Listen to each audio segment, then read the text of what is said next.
Have you ever scrolled through photos of the world's richest people and thought, wait a minute, that's it? You see Mark Zuckerberg in his plain gray t-shirt, or Warren Buffett living in the same house he bought back in 1958. They've got more money than entire countries, but they often look, well, surprisingly normal. It makes you wonder, why don't billionaires look rich? Is it some kind of secret code?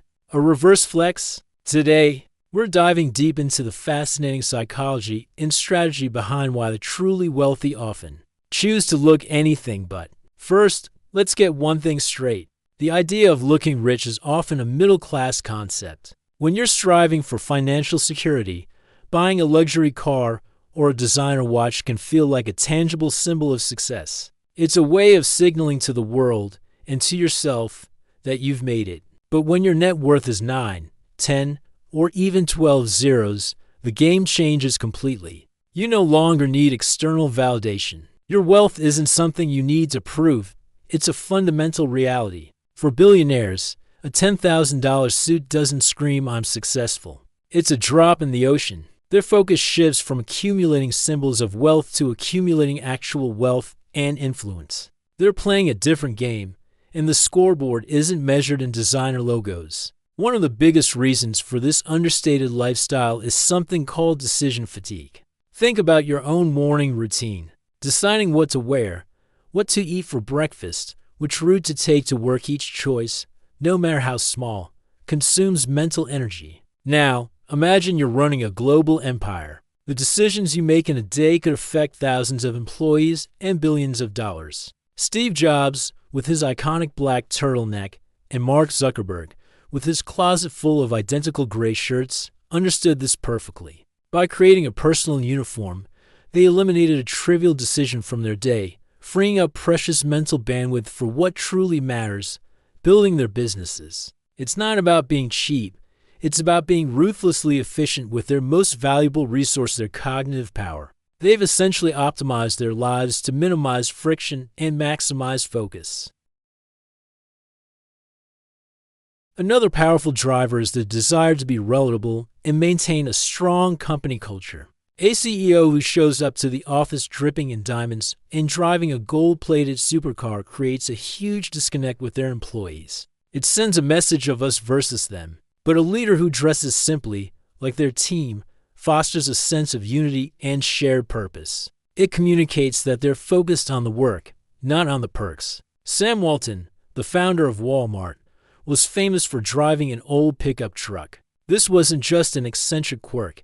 It was a deliberate choice that reinforced Walmart's core values of frugality and customer service. It showed his employees and customers that he was one of them, grounded and focused on delivering value, not on personal extravagance. This approach builds trust and loyalty from the ground up.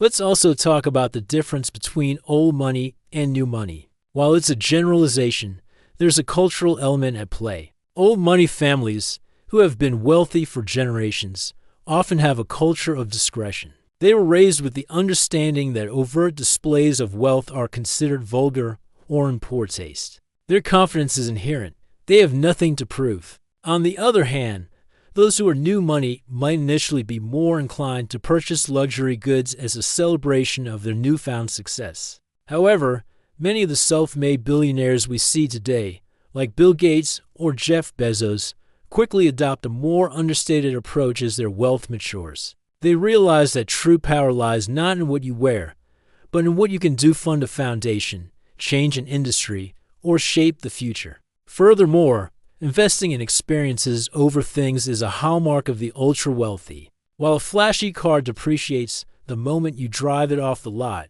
the value of a unique experience like a private expedition to Antarctica or funding a groundbreaking scientific research project can last a lifetime.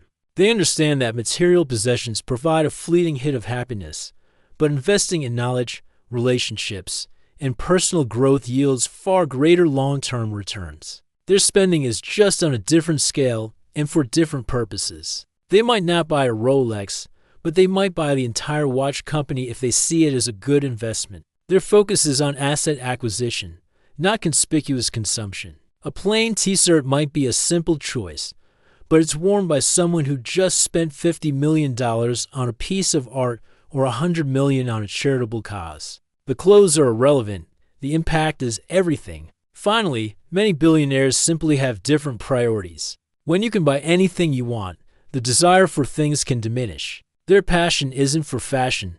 It's for their work, their vision, and their legacy. They are often obsessively driven individuals, and their energy is channeled into building, creating, and innovating. Spending time and money on a lavish wardrobe is seen as a distraction from their primary goals. Warren Buffett famously said, "The rich invest in time, the poor invest in money." Choosing simple clothes, living in a modest home, and eating at a local diner are all ways of investing their time and focus where it counts most to them. It's a mindset that prioritizes purpose over possessions. So, the next time you see a billionaire looking surprisingly ordinary, remember it's not because they can't afford designer clothes. It's a calculated choice. It's about mental efficiency, personal security, corporate culture, and a fundamental shift in what it means to be successful. They're not playing the game of looking rich. They're busy playing the game of staying rich and changing the world.